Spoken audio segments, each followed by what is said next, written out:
lot of action on the street today, huh, Willie? Yep. Oh, check out the German V8. Ooh, 64 Dream Car. At Shelter Insurance, we insure all your favorite rides and have since 1946. Sweet pickup. Hiya, Muggsy. Yo. From Hot Wheels to hybrids, we've got you covered. Hey, mailman. Love those shoes. Hey, where you going? Shelter Insurance. We're your shield. We're your shelter. Ask Agent Mark Manning about Shelter's auto insurance discounts.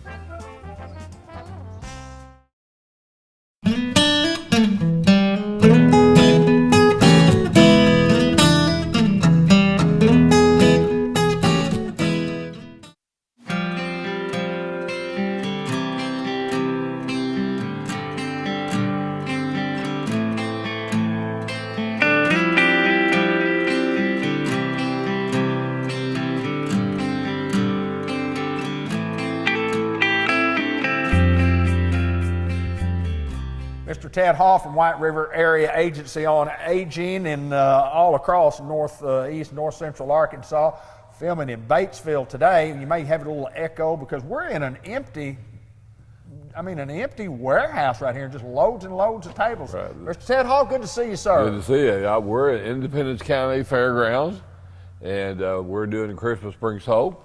And of course, you know that's what we do at White River Area Agency. We do provide hope for people and services. But today we're here at the Independence County Fairgrounds, and because we're getting ready to do a great project called Christmas Brings Hope. And last year we couldn't use the facility, so the North Heights Church of Christ was gracious enough to let us use that. But we are back at the Independence County Fairgrounds, and we're in the big building here, and starting Sunday we'll be putting boxes together and we'll be getting ready for bringing the food in next Monday. Food that has been bought by our board, somewhere around $15,000 to $20,000, and then we get food from all the schools. Right. And from people of Independence County and Batesville. So it's a project that Dave's been going on since the 1980s. Wow. And so it's just a great project to help people. And we'll put together about 1,200 boxes of food that'll go out the following Saturday, December the 11th. Okay. So anyway, we wanted to show the building empty, and then we may come back next week and show you how it looks when it's full. Well, we can do that. That's what we wanted to do. Yeah. We just want to say, look, this is a great big building with a lot of white empty tables that go all the way back. It's 50, 60 yards back there, and we're getting a shot of that. And there's nothing anywhere, but when you come in here when it's busy, and there's a lot of volunteer people that help work, and there's food tables, and the organization, it's like an assembly line, it's like a business line, and this goes here, this goes here, this goes here, and it goes out. This goes here, this goes here, and it goes out. But I told Linda when we were coming, we really enjoyed being here last year when we were up there at the church and looking at the process of how it went out. It's awesome what you guys do. It is, and we have all the schools are involved with that, and we have most of the clubs in town and 4-H and just, but we start naming who helps us with this project, from the city and the county and the folks that help provide the boxes, and we try not to pay for anything. There you go. But except the food, and we don't even have a banquet. We don't even give certificates out. We just say this is a project that's worth us to take on. And again, we've been doing it for a long time. But it's just like White River Area Agency on Aging. We're over 45 years, and even through the pandemic, our folks went out there and they had to go through a protocol to serve seniors, and we do that. And we are the voice for seniors for this state, and we try to be active in that, whether it be here in Batesville or whether it be in Little Rock with our legislators or whether it be in Washington, D.C. So we're fighting for seniors, and it's a worthy cause, and we think we ought to keep doing that, and we're going to do that. From an empty building today, the next time you'll see us after this, you'll see at least a video that's going to show what's going on here when we're busy, busy, busy. This is Mr. Ted Hall from White River Area Agency on Aging, and we appreciate him each and every time he joins us. Thank you, my friend. Thanks, Dave.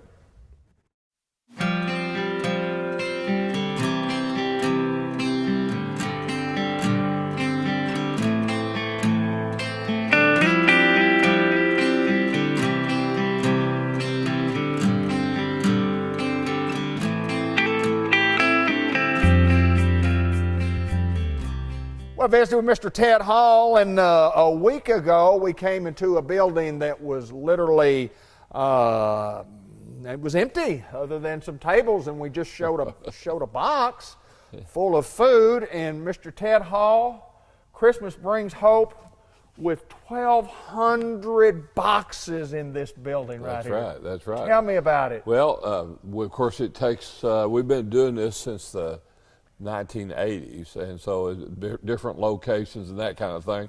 But where we are, we have 1,200 boxes here, and we've had every school district and lots of organizations, 4-H, lots of folks that have helped us put together. And that started last Sunday. Okay. And today we're can say that most of the job has been done, and so on Saturday we'll be delivering, or the folks will be picking up these boxes that have applied for the box, and they'll be doing that Saturday morning, and that'll go through about noon, and we'll have most of this food out of here by then. 1,200 and we can boxes say, delivered. yeah, so we can say another year has finished with Christmas Brings Hope. So it's really a county-wide effort, David, and so White River Area Agency, we cover lots of counties, and we do lots of things, but we like to recognize, especially Christmas Brings Hope, which has been around for a long, long time, and it helps lots of people. And that's what we try to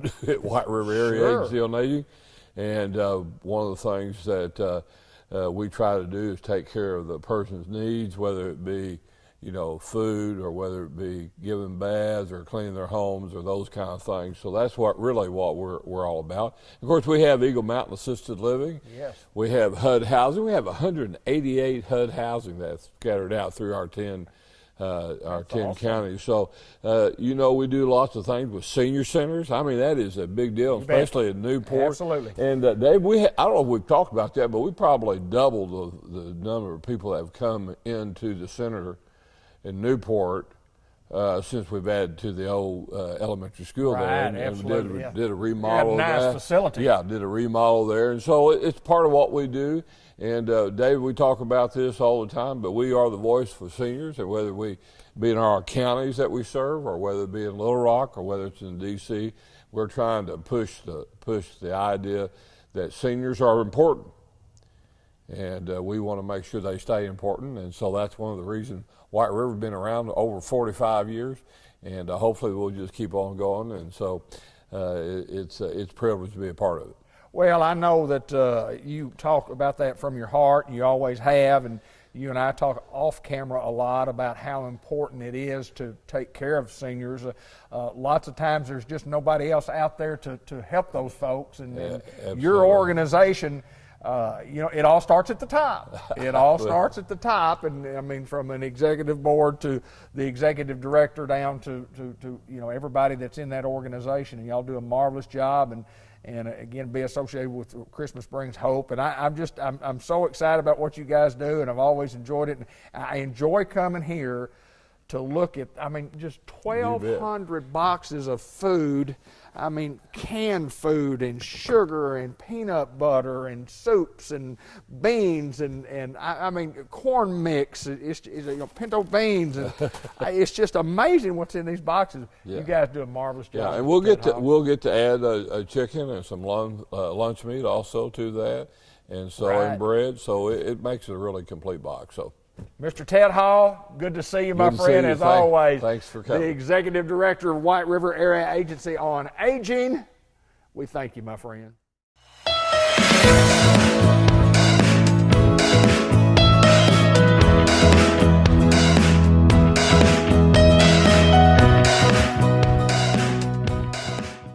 Well, it's John Chadwell from the Newport Economic Development Commission joining us each and every month here on Facebook, Cable 15 TV, and we certainly appreciate you taking time to join us and give us all the scoop and information that's going on in downtown Newport. Thank you, John, and good to see you. Well, it's good to see you. Glad to join you again. Appreciate the opportunity each month to share what we're doing and let people get excited about great times happening in Newport. Well, it seems like every time we visit, there's something new, something newer, great news. We love to be the spreader of great news, especially, from an economic standpoint. we've got a lot of things going on. Some things we can talk about, some things we can't talk about. But we have a lot of things going on, and we'll start with the Tech Depot.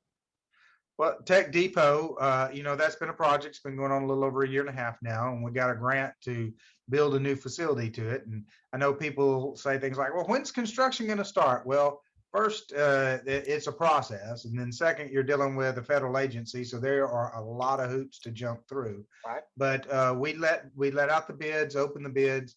Unfortunately, as everybody's finding out, the bids came in way too high. And so they weren't even close to our budget. But what we were able to do is we were able to identify some things we could cut out of the project that would reduce the cost. And by the time we did everything we needed to do, we were just under $200,000 over budget. But there are several other economic development groups in town who've been around since the 50s, 60s, or 70s, and all of them have some money in the bank. And so they all came together and they made up the difference.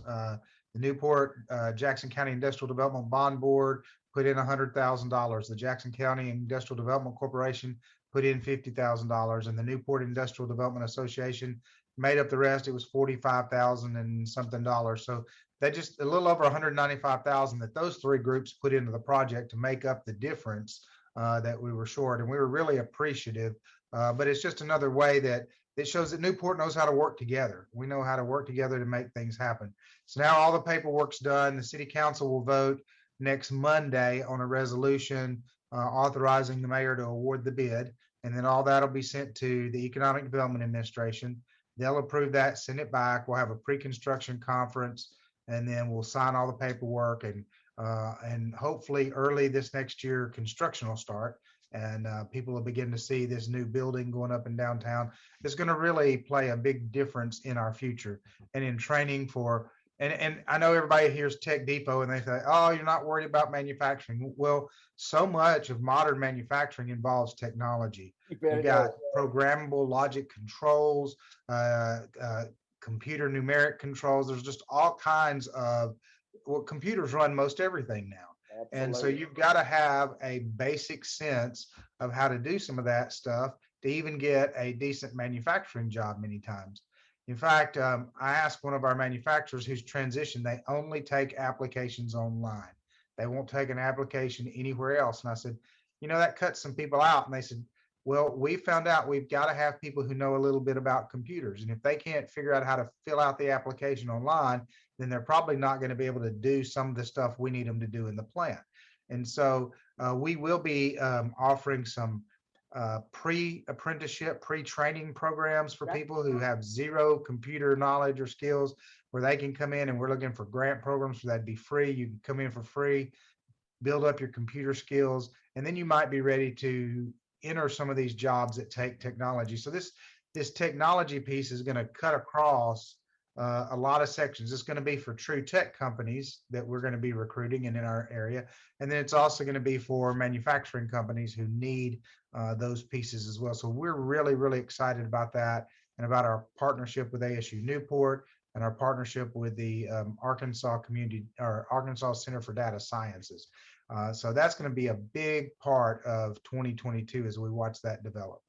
Well, and also, and you talk about some of those companies that you visit with, the major employer visits. It's been going on. Tell us a little bit about that.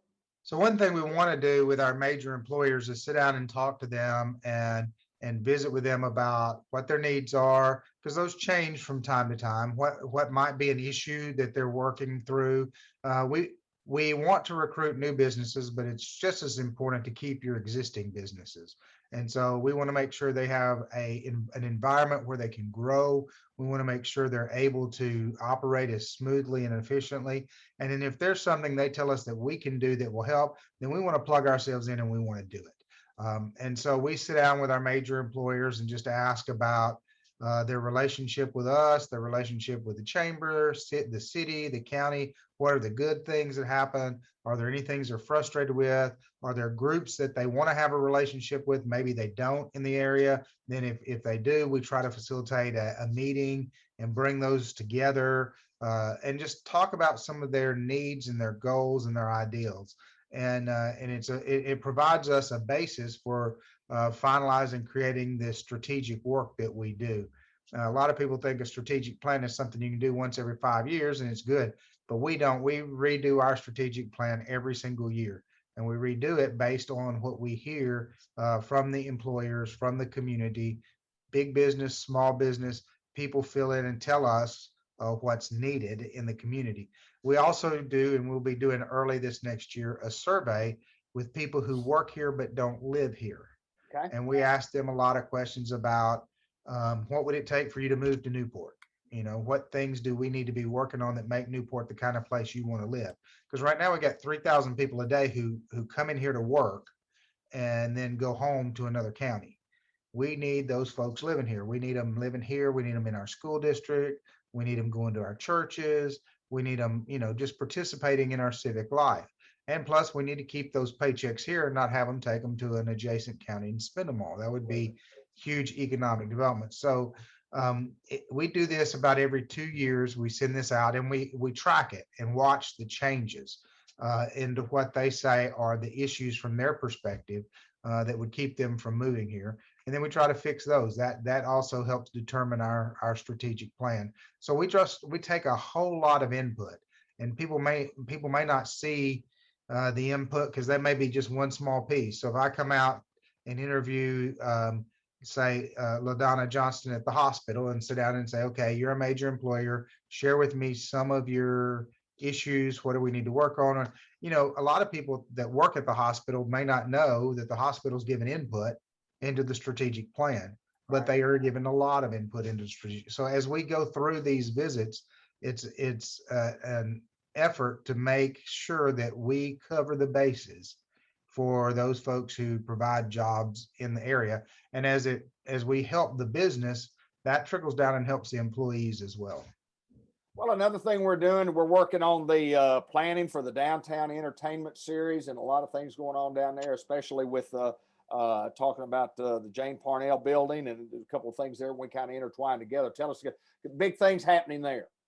There are, and one of the big things that has come out of our surveys over the years is that we need more stuff for people to do, more stuff for families to do.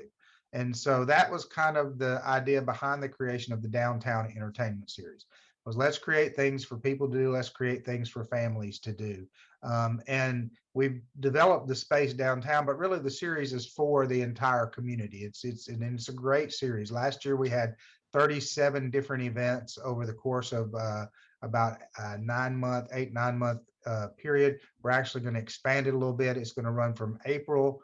Well, actually, the first event will be mid-March. From mid-March through December, that we'll have events for all kinds of events. I mean, there'll be movies for kids. There'll be 4 different movies for kids. There'll be classic movies that we'll have that will appeal to a lot of people. We have concerts, magicians. Last year we had a clown. We've had all kinds of interesting and fun programs, and almost everything is family friendly. And it's all free. And it's all free because we have some great sponsors, and the sponsors get a lot of recognition. In fact, if you're out there with a business and you'd like to be a sponsor, we've got sponsorship levels that go from $250 all the way up to $10,000.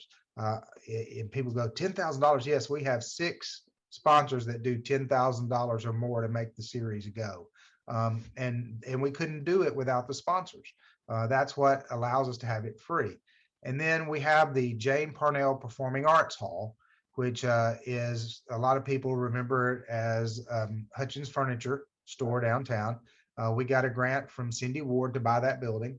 We've gotten a lot of donations put into it. So it's going to have one side that'll be a space where you can have events and we can have events. And then the other side is literally a performing arts hall. We've built a stage. We've got a state-of-the-art movie projector, commercial movie projector with a screen, a huge screen. We've got a sound system in there where we can have concerts, we can have movies, and they allow our movies. We've done our movies outside, which is fun and unique, but the movies start so late in the summer because you have to wait till dark that for the kids, it's kind of hard.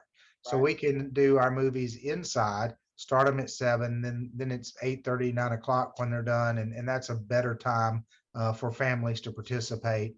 We're going to have a community choir this year. Andrea Stewart is going to lead a community choir. If you're interested in singing, want to be part of the community choir, they're going to have, I think, an organizational meeting in January, and we'll get information out about that.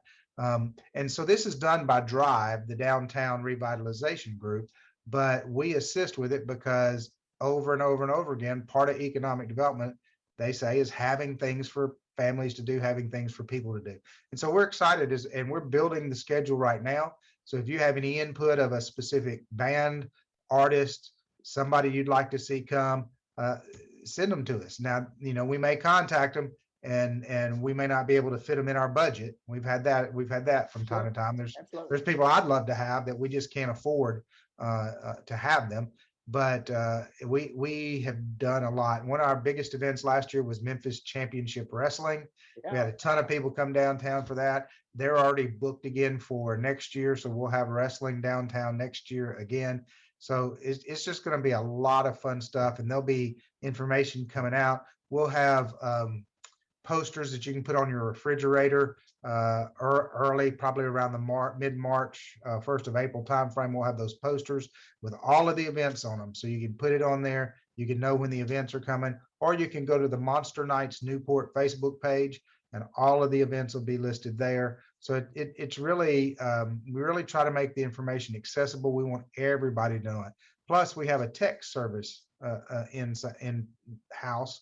So if you will give us your cell phone number, then the day of an event, we'll send you a text reminder. Oh, remember tonight, such and such has happened in downtown. And that will because a lot of people go, man, I just forgot. I wanted to come. I just forgot it was happening. Well, this is a good way, convenient way to be reminded on the day of the event so that you know when it's coming up. And we're really trying hard to let people know because we want folks to take advantage of it. It's free, great entertainment. The majority of our entertainers come from Memphis, Little Rock, Fayetteville, Springdale area. So these are not, these are folks that have a pretty decent following. Right. And then we also have the Delta Art Show, Kids Fest, and Depot Days that are all part of it. And so if you're a sponsor for the Downtown Entertainment Series, you're a sponsor of everything. So if you come in at a friend level, which is our $250 level, you're a friend sponsor of everything. If you come in at a platinum level, which is $10,000, then you're a platinum sponsor of every single thing.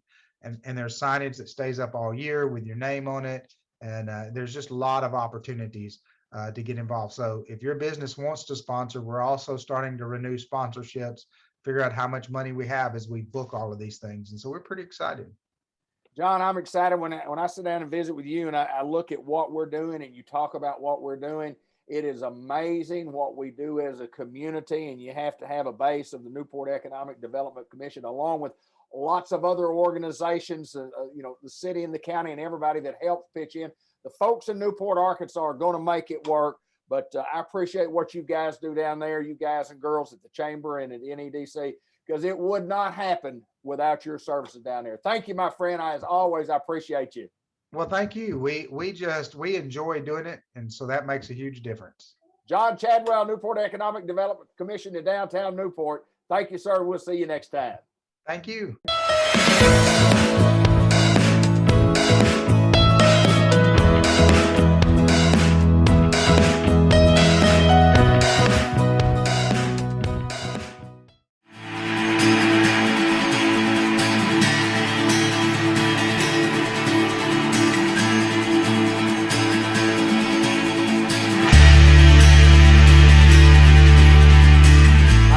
Dr. Gavin McDowell at Customized Vision Care, the new location right here in Newport, a few hundred yards from where we were. We've talked about that before, but the most important thing we have to talk about today is this little racy type thing that you did recently. Is that the most important thing? Yeah, that's the most important thing. Where okay. you did a little running, you did a little cycling, a little swimming, a little what? Tell me about this little thing that you did down in Florida. It was a 5K, and no, I'm kidding. No, no it was bigger than a 5K. It was an Ironman triathlon. So it was supposed to be a 2.4 mile swim and a 112 mile bike and a 26.2 mile run. it turned into a 3-mile swim. And the bike felt like 300 miles because it was windy, and then the run was okay.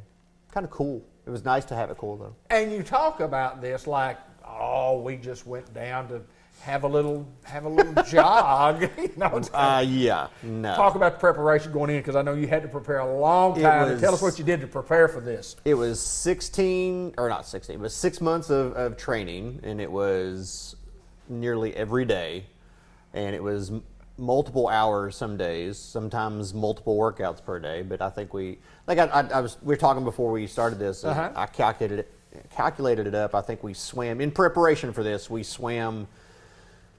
At least it was over 300 miles we swam for training. We biked over, I think it was over almost 3,000 miles. Wow. Or was that? Yeah. And then ran somewhere around 700 miles in preparation for this one race. The question has got to be one simple question: why? Mostly because I have a speech impediment.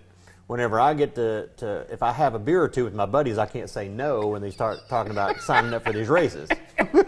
So they talked, you said yes, y'all did. Yes, yep, sure. That sounds like a great idea. And I mean, obviously, and we did talk about this earlier, to finish the race is the goal for a lot of people. I mean, that's a lot of swimming, running, biking. That's a lot. And we were talking about this before we started this up as well, is that of the people who started, it was roughly a little over 2,000 people who participated. Nearly 25% of those people did not finish the swim. They were literally rescued from the water. Wow. Yeah. At one point, I was cussing there's a guy on a jet ski zipping in and out to pull people in out of the water, and of course, a jet ski flying by. There's nothing. It's already in the ocean. It's already wavy. The wind's pushing almost white caps at us, and here comes a jet ski to throw up more wake. I was not a happy camper. And tell us about the temperature, the nice, beautiful, warm temperatures. Beautiful, sunny Florida. It was typical. It was 47 degrees at race start with the air temp. It felt like 42 because it was a sustained north wind of 15 miles an hour. It was almost airish, picnic-esque. That's why we like to come down here to let all of our customers know the type of doctor that we have here, a very competitive one. That's right. And a guy that just says, that's what I want to do, and you did, and how many more of these do you plan on doing in the future? Oh, that's the reason we're talking about it on air, because it'll never happen again. So you're saying none? I'm saying none to a full. That was just... Absolutely worth it, though. Absolutely, yeah. 6 months, like I say, 6 months training. It was nearly another full-time job for the training, and you know, the Saturday after, the one weekend after the race, I woke up on Saturday and had no training plans whatsoever. I felt like that scene from The Sound of Music where they're just dancing around because got nothing to do. It's so nice. So now I'm trying to refocus all the time I took away from my wife and my kids. For training, I'm trying to refocus all that time to them now. There you go. And that leads us into our program for today. Yes. We want to talk about it, and I had an amazing idea when I woke up this morning. I thought, I'm going to go in there and I'm going to talk about Christmas gifts, and I'm going to talk about sunglasses, because boy, old Dad here would really like, it would be a great gift if my wife bought me some sunglasses. Yeah, you folks sell a bunch of sunglasses. We have some, yes. We walk in the door and my wife says, hey, you know what would be a great gift? I'd like some sunglasses.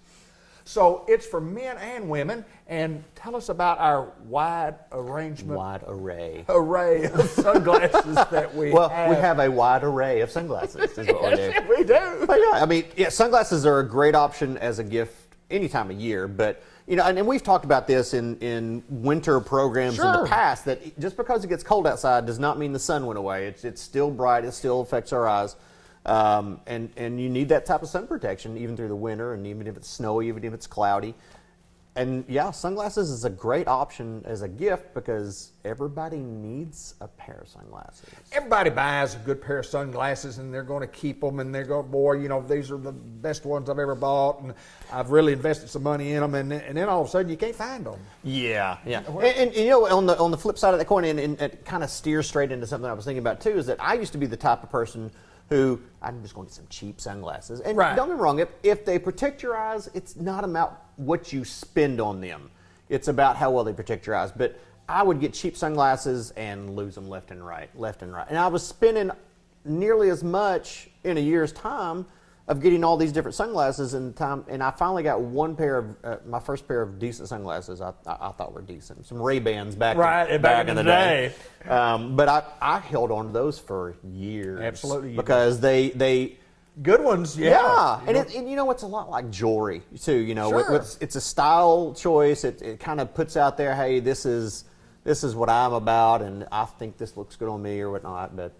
But yeah, it's individual. It's an individual choice for every individual, so to speak. But you don't have to be a customer of our eye vision care, care oh my chicken, to Yes. get our sunglasses. I mean, so I mean, what a great gift idea, Christmas gift idea to get sunglasses for your children. I mean, for your kids, for your college kids, for your spouse. I mean, it's a wonderful idea. Yeah. And if you want to wow somebody, come in and get them sunglasses, and then have them made as in prescription sunglasses. Right. Because that's the one thing. I mean, I tell patients all the time, I don't have one pair of glasses. I have multiple pairs of glasses because I don't have one pair of shoes.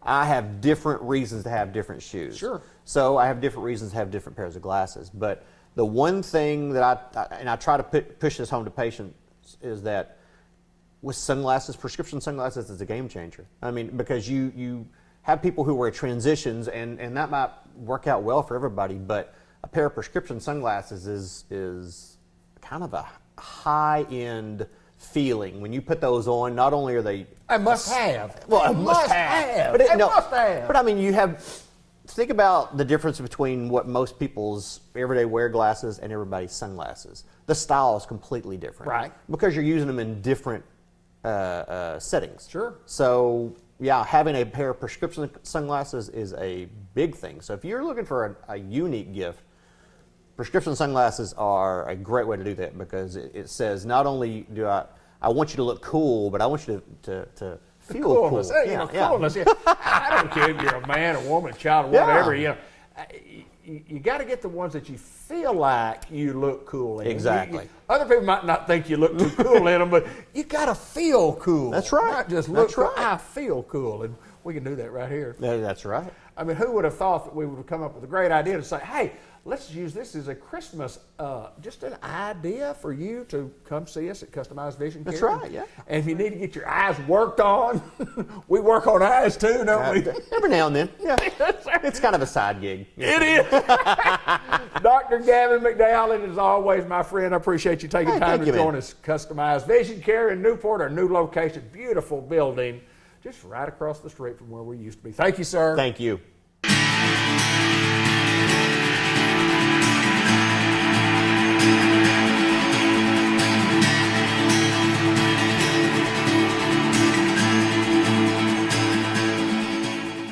Merchants and Planners Bank was founded in 1946 by farmers and business owners because they needed a community bank that knew them and understood their business.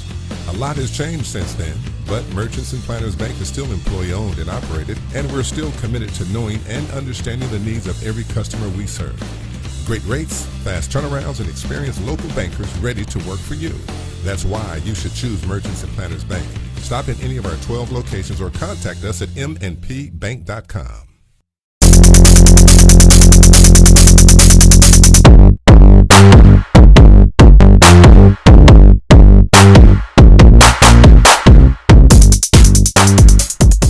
This month at Unity Health Newport, we get to interview Dr. Paul Silveri. And interesting enough, our last month's interview with Dr. Allison Green. And this is the husband of Dr. Allison Green. And welcome, my friend, to Newport, Arkansas. How are you, sir? I'm doing well, thank you. It's good to be here. Tell me a little bit about Paul Silveri. Tell me a little bit about where you grew up. Tell me a little bit about some training that you've had. Just tell us a little bit about you. Yeah, sure. Well, I grew up in Marion, Arkansas, and I graduated 2003, high school there. And then I went to ASU in Jonesboro, followed by UMS in Little Rock, and then back to Jonesboro for residency in family medicine. it's always been interesting to me to find out why people become doctors, number one, and when along the way they decide that they want to be a doctor. So kind of tell us, how did you get into wanting to be a doctor, and then when did that happen? Well, I always enjoyed kind of working with my hands, working with modeling clay and building models as a child. When I was about 8 years old, I was maybe 10. My youngest sister was struck with an illness. She was hospitalized, actually almost died. Turns out she had Kawasaki's disease, and all the medical care she received and the fact that they saved my sister's life was sort of said, well, to have that impact on a family, I would like to do the same for others in some small way. And then, in school, I really liked science, and I thought, I could kind of combine all three. And, going through medical school, I was interested in everything, really, every specialty. And, family medicine, primary care provides all of that. You can do some small procedures, joint injections and taking off skin bumps and things. And then you can also really profoundly and positively impact people's lives with the care that you give. Yeah, there's no doubt that it does, and interesting in itself, and I knew that it would be. Speaking of New England and Maine, you just arrived from Maine. Tell me the story about two Arkansas, I would say kids at one time, but two Arkansas born and bred kids that became doctors that ended up going to Maine for a period of time. Tell us that story. Well, it was Maine by way of Massachusetts. We were out of residency, Allison, a couple of years, maybe 1 year, and we didn't have any children yet, and we wanted to kind of try something a little different, and we came across a private practice opportunity up in Massachusetts. And so we decided to try it while we were young enough and had less roots put down. And so we tried that out for a while. It wasn't really for us. And I had some family in Maine, and after about a year and a half, we said, well, let's try Maine. It's a little bit like Arkansas, except it's much colder, obviously. And so we tried that out for 3 years, enjoyed it, but we had a couple of children, and home was calling, to family and to be closer to family, and the winters are tough. So they are tough up there, I'm sure. We wanted to move back home. So and you get to be with the grandkids around Dr. Roger Green and Kathy Green, and I'm sure that they're tremendously excited about that. They seem to be so. Yeah, I don't think they can get enough of those grandkids, and we're happy to give them all they want. So. This is Dr. Paul Silveri, and he is a family practitioner. And again, kind of tell us, we treat from here to there, which is what? Yeah, we treat from newborns all the way to adults and into the golden years as well. So we hope to provide comprehensive primary care and preventative care for all the people that come to our door.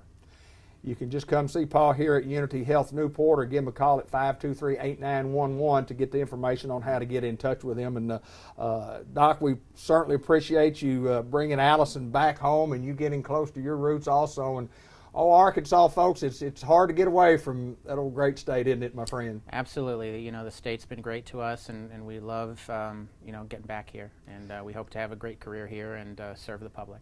Thank you, sir. We're at Unity Health Newport. Thank you, my friend. Thank you.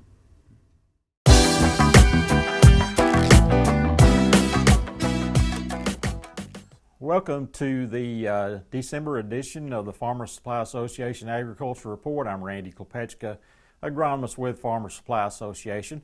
We're taping on December 14th. Of course, I think harvest is pretty much wrapped up. I mean, there might be a scattered soybean here and there. I haven't seen any lately, so maybe we're all done. So it's time to maybe review the past year. I always try to do one of those review programs every year in December, and that's what I want to do today. Just do a quick review of 2021 before we move into 2022. Really, probably three main topics I want to hit on as I review 2021. Number one, it was a year with pretty good yields for about all of our crops. Rice certainly good. Soybeans, you can find some mixtures with the soybeans, some average to below average mixed in with those good yields. But overall, pretty good year for soybeans too. Certainly corn as well. So I think we can classify this year as one with good yields for pretty much most of all of our crops. Second thing I want to hit on, it was a hot topic for our rice farmers at end after harvest was our not so good rice milling yields. I did a program on that, I think back in probably September, maybe my September report about how the milling yields were not what we want them to be, and certainly they never got a lot better after that. And finally, just a quick finish up, as we look forward to 2022, and I hit on this with fertilizer last month, just those increasing input costs, and that's certainly, if you talk to any farmer right now, if you run up across anybody, they're pretty much going to talk about input costs, especially fertilizer costs. So, I want to just kind of briefly touch on that before we close for the year. First thing is, why the good yields? And again, it wasn't a totally across the board deal, but there were pretty good yields, in most cases this year. Why the good yields? And normally, every time we have, the thing I'm looking at as I go into harvest season every year when people are asking me about yields, I really, besides looking at the crop, obviously, the two things I think of is what were our planting dates? Did we get planted timely? Did we get planted on the early side, with our crops? And that usually gives you a pretty good sign you're going to have a good year. And the other thing is weather. And of course, weather's a huge factor in farming, across the board. So, it's one of the things you want to look at, just even looking at the crop, but what kind of weather did we have as far as, grain fill and those kinds of things. Usually look at about three things. Temperatures, we like moderate temperatures, not heat every day, especially those high nighttime temperatures seem to hurt us, yield-wise in everything. So we want to have good temperatures, again, moderate temperatures.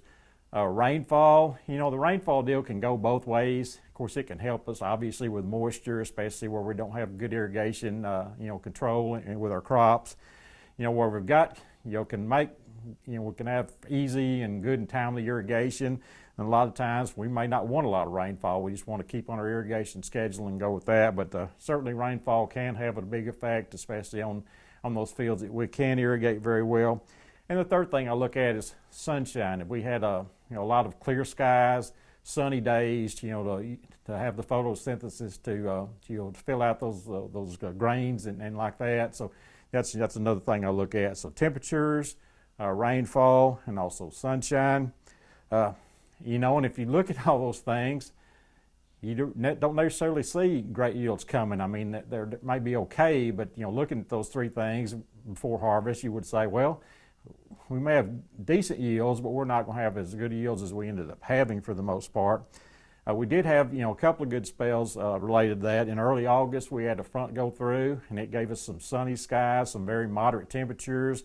We had highs in the 80s, lows in the 60s, which is about where you want to be to have good grain fill and those kind of things. So we did have that. And also, we didn't have a lot of rainy days, so we had a lot of sunshine, which is also very important. We didn't have the rain that we may need on some of these fields that don't have good irrigation or non-irrigated. But again, not a lot of rain days, so we had pretty good sunshine, so that probably helped us as well. But these things weren't, just across the board every day. Didn't have we had some hot spells in there, with some cloudy days and rainy days in there to kind of break those good spells away. So, again, going into the season, into the harvest, I thought we were pretty good, but maybe not quite as good as we ended up being, especially with the rice. Also, planting dates are very important again. If you get those early planting dates and timely planting dates, that'll help you too. So that's kind of the things I look for good yields. And again, we had some of that, but maybe not as much as you would think for the good yields we had. With planting dates, they were kind of sporadic as well. We didn't get anything planted real early this year, and we got pretty late on some things as well, especially with some rice and soybeans both. So again, these factors that normally point to really good yields were not totally there. They were there to an extent. So again, I was kind of surprised at some of the yields we ended up with. So what else do we look at? The other production practices. I think we're just getting better at some things. We've had the research and the experience in the field to kind of give us some pointers on maybe some things we can do to help ourselves. So I think some of those production factors were to go along with the weather kind of were played a part in his good yields as well. Some of the things as far as production practices, our crop varieties, our hybrids, I think they just continually get better, especially in rice and corn. I think soybeans are a little bit different. We've transitioned to some of those herbicide traits, and especially the Enlist technology. We love the weed control with the Enlist technology. Maybe certainly the varieties aren't quite there where we want to be. I mean, they'll get there with crop breeding, but with the Enlist varieties, the 2,4-D tolerance, the varieties with the great yield potential still aren't there, but we're getting that great weed control, which helps us out there. So, that's some of the things that play a factor there. Planting dates, again, we've talked about that. We now know that getting on the early side of those planting dates, not being late is very important. We especially adopted this in soybeans. When the weather allows us, we're trying to get those soybeans planted in April to a large extent, and that's going to set us up for good yields as well. We used to not worry about planting soybeans. Didn't even think about planting soybeans in April. You'd get your rice going, all of it planted, and then worry about beans after that. So, we've learned that, and I think that's helped us with beans. There's a lot of good seed treatments out there, fungicide, insecticide, growth regulator type seed treatments that we're using now on our seed, and that's helping us quite a bit. Fertility, we now know that how important potash is. Some things like boron, sulfur, zinc, some of those things we're using wisely in our fertility program. We've kind of fine-tuned our nitrogen rates, know where we can put a little more nitrogen and help us. So I think we've learned a lot about fertility, and I think we're adopting more of that. That's helping us. Weed control, and you've heard me talk many times over the crop season about using residuals and overlapping residual herbicides, and I think we've adopted that, and that has really helped us have cleaner crops over the last year or two than we've had in the past. So I think that's a big factor in our yields as well. And also on the weed control, just timeliness of those post-emergence applications. The herbicide technologies in soybeans have really helped us with the Extend Flex and also the Enlist beans. We're just cleaner because of that, along with the overlapping of the residual herbicides. Fungicides, we're using those where they need to be used, and some people use them pretty general, across the board, but we know those places where we need to use them, especially like in rice, or maybe might not be putting those combination more expensive fungicides out there, at least getting some propiconazole or tilt out there to help with diseases like narrow brown leaf spot, cercospora, those things that can maybe surprise us when we think we've done a good job with diseases, but maybe we haven't. We get surprised at the end with something like a narrow brown leaf spot. Well, the use of the tilt fungicides helping us there. And also just irrigation management. I think the computer hole selection, the irrigation scheduling, we've gotten better with that. So all those factors combined with the weather play a factor in these good yields. One hit quick on the milling. We talked about the below par milling that we had our rice this year. Several factors with that, and usually it comes down to wetting and drying. Once that kernel gets mature, we don't want that kernel wetting and drying. That causes cracks, causes it to crack, and during the milling process, and that obviously hurts our milling yield. So one of the things we had this year was delayed maturity. We got late in the season, and the rice just never would really get totally dried down. It took a long time to get that, and that just gives you more time for bad things to happen. It may be rice stink bugs feeding, that can affect milling. Various fungi, opportunistic fungi getting in the kernel and affecting the quality of it as well. And again, just the wetting and drying. When it takes longer for it to mature, you've got some dry kernels on that panicle.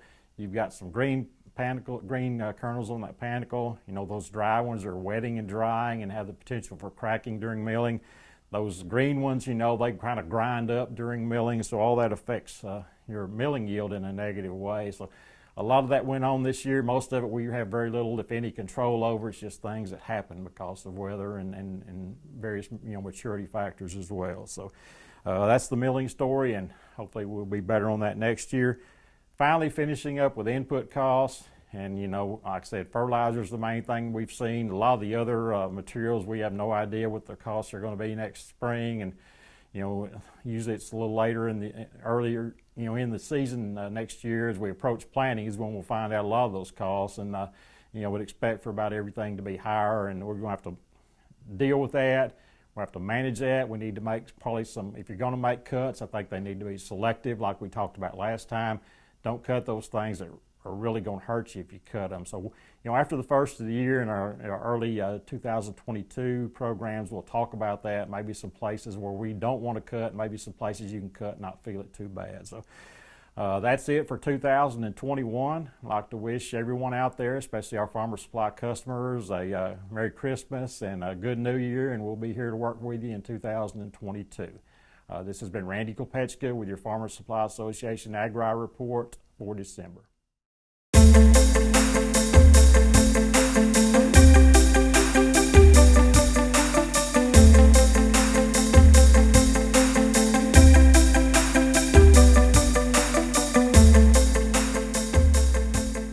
First Community Bank Newport, the Greyhound Report with Mr. Brett Bunch, who joins us, the superintendent of the Newport High School, and we operate with masks, Mr. Bunch, because that's part of the protocol.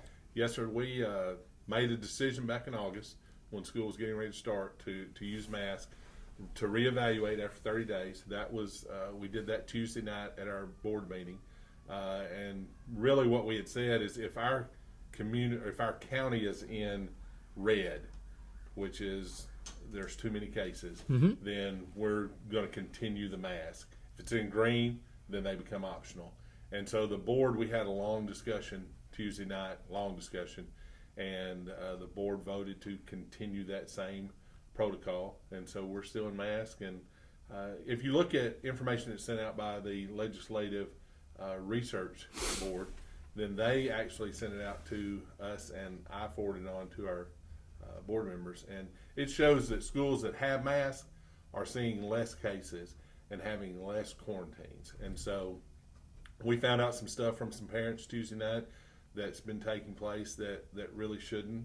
Wearing masks during PE, that's not optimal. And so we've made those changes to correct some of that stuff.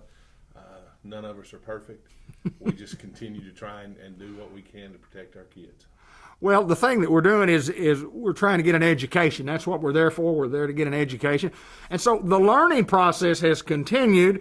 We go through last year, which was just a tremendous different type of year. And even this year is not 100% back to what we call a normal. And who knows whether it ever get back to a normal. But we're still having good education at the Newport school system. We are. And last year we ended the school year with 1,049 students.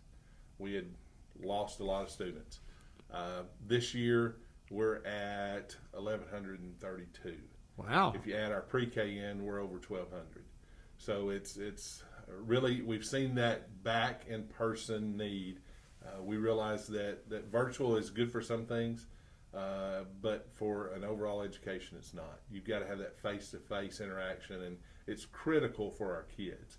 And so we're very blessed to have teachers that go into the classroom every day and teach and work with those kids, and they wear so many different hats that we're just so thankful to have the staff we have, from our teachers to our IAs to our custodians, our maintenance, our bus drivers, our administration. We've got new administration this year at the high school with John Bradley as the principal, and we added Brandon Gates as our assistant principal. That's going great. And then over to elementary, we added Misty Bergen as our dean of students, and that's going great. So we've really been blessed with the people we have working with us.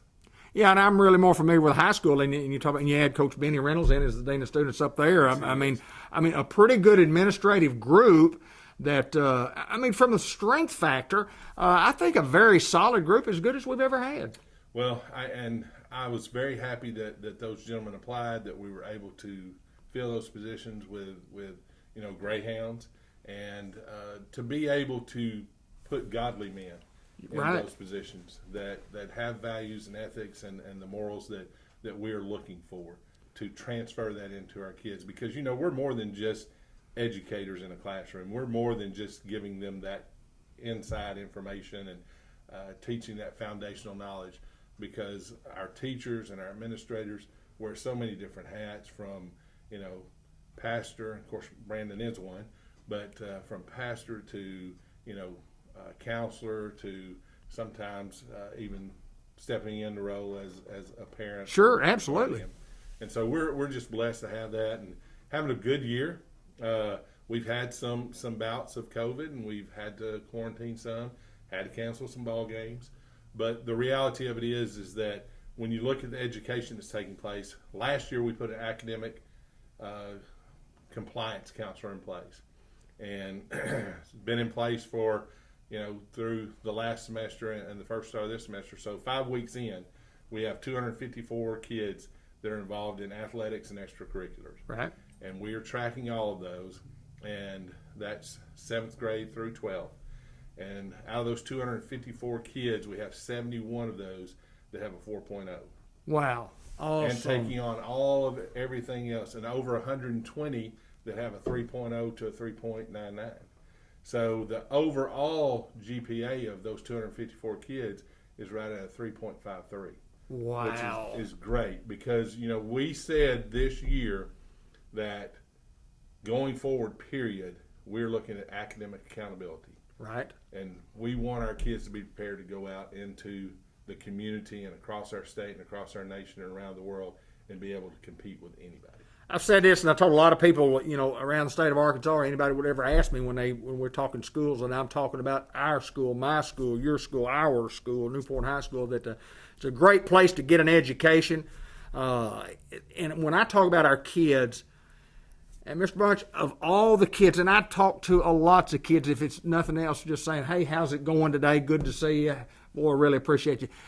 Never, ever one time, whether it would be a girls basketball player, a golfer, somebody on the tennis team, the volleyball team, the football team, the basketball team, and the ROTC bunch, the rifle team, every time I've ever asked a yes or no question, every single time, I've got a yes, sir, or a no, sir. Not one time can I remember that one of those kids didn't say that. And that speaks volumes for what we're doing. We do. We have very respectful kids. We have great kids. I mean, the image for a while has been that we were just letting kids run wild, that we weren't educating them. And, those grades come out each year by a standardized test. Right. And one thing that I've told the board and everyone, I'm not going to teach to the test, because that does not do kids any good for their future. We're going to educate our kids. And if they can take a good test, great. If they can't, okay too. But the reality is, can they take the skills from that classroom and from our school and go out and make a decent living and have a family and do things that they're supposed to be good citizens of our community? Maybe the most impressive thing I've heard from an educator since I've been living, to tell you the truth, because that's what it's all about. What you learn in that classroom, can you take that and make yourself a productive citizen? That's pretty good stuff right there. And it's critical, because think about the reality of it is, the kids we are educating today will be taking care of us. That's right. In several years. And so we want them to go out and have that opportunity. We want them to get the most out of their education that they can. And I think our kids are starting to realize that they can be successful in the classroom, that they can be better than they think, that some are being told they're not. And so our challenge is continue that academic accountability, make it possible for our kids to go out and earn a good living and be good citizens, be taxpayers, so that we can continue to educate their kids. No better place to go to school than Newport, Arkansas, and I don't care what anybody says about anything or anybody about our school. There's no better place. And I want to end with this. I want to ask you about your health. How's Brett Bunch health-wise? Well, as you can see, I haven't been pushing away from the table much, but doing well. I'm doing good. Well. It's going good. I had that heart attack last year, and had to work through all that, but have had so much support from the community, from my staff, from kids. And again, I'm just blessed beyond words to be able to do what I'm doing and to continue to work to do what's best for kids. That's Mr. Brett Bunch. He is the head hound, the superintendent of the Newport Public School System, the Newport Special School District. We appreciate you taking time, as always, to join us on the First Community Bank Greyhound Report. Thank you, Mr. Bunch. Thank you, sir. And go Hounds!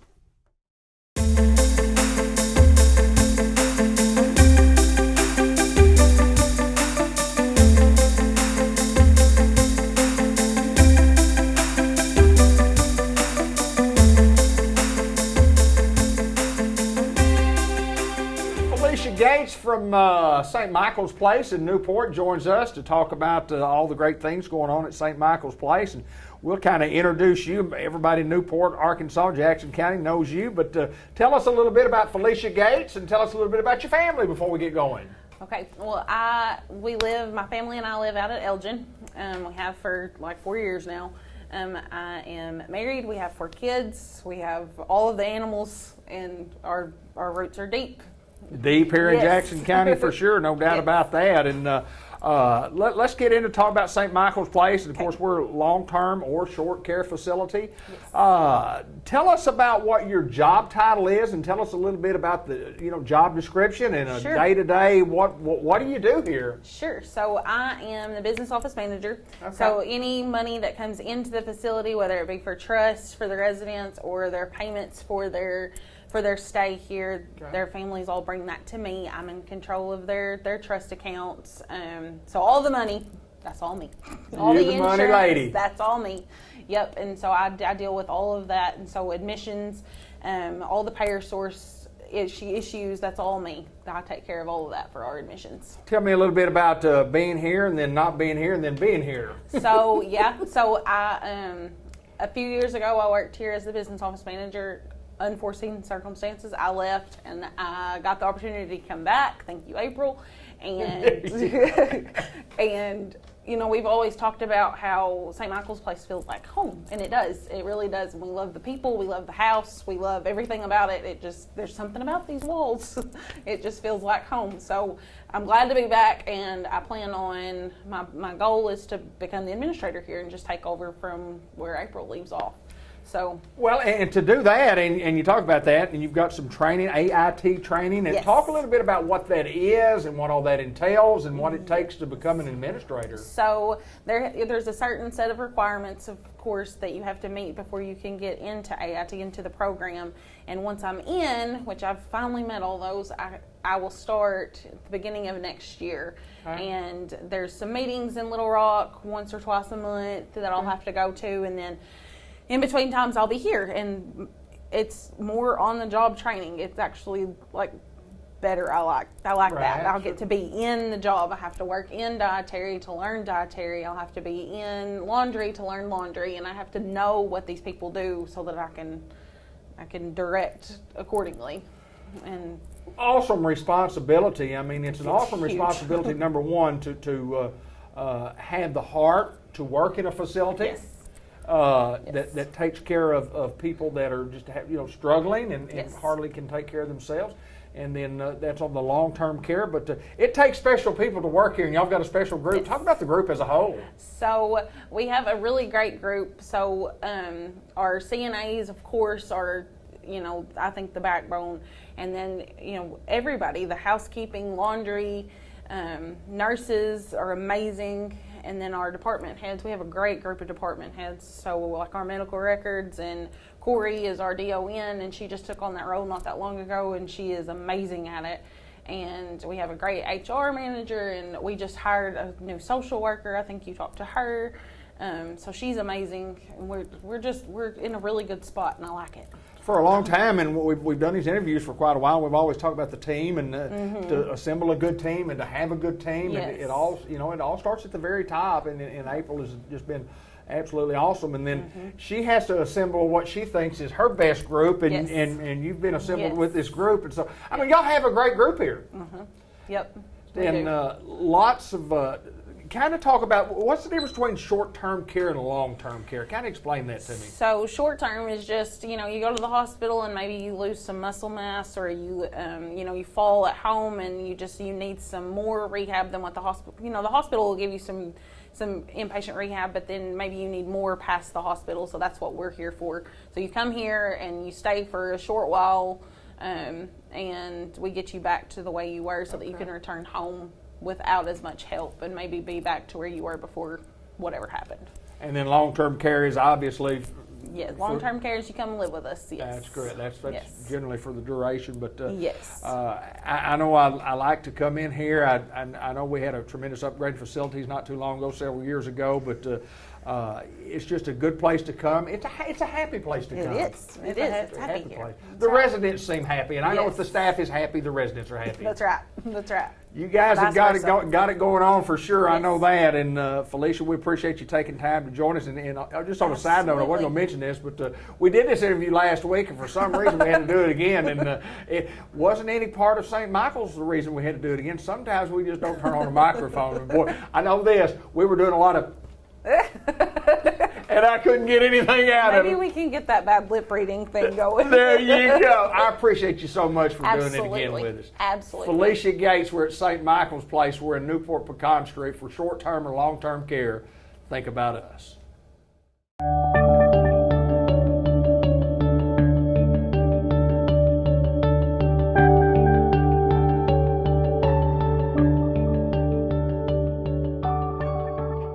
Welcome to the White River Health System Report, and we're joined by Annie Solis and also by Morgan Reyes, and we're going to talk about something that's very, very important to the folks around, really around the world, and it's a nonprofit organization we're going to be talking about, but the most important thing we're going to be talking about is Life Lights Tribute Program, and welcome to the program, Annie. How are you, Morgan? How are y'all?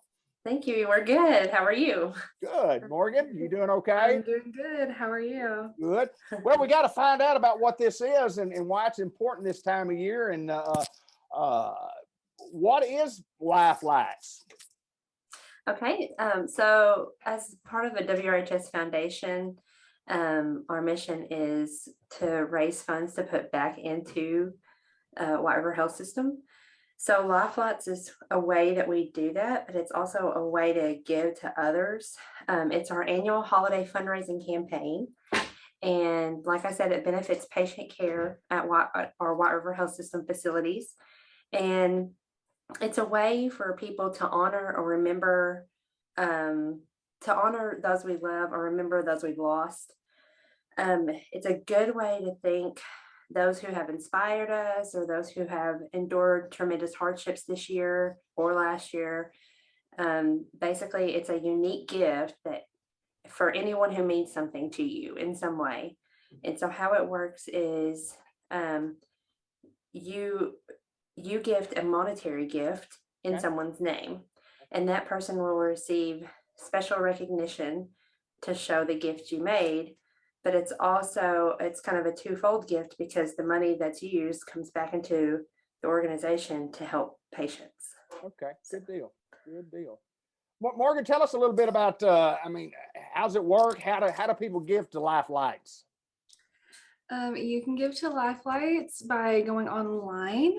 We have a link set up, and there are 3 different packages for Life Lights. The first package is $25 per tribute, and the honoree name will be publicly acknowledged in the WRHS website and on our Facebook pages. The digital marquee, WRMC lobby monitors, and in newspaper ads in both the Daily, Batesville Guard, and the Three Rivers edition. In package 2, it's $50, and you'll have those same acknowledgements as in package 1.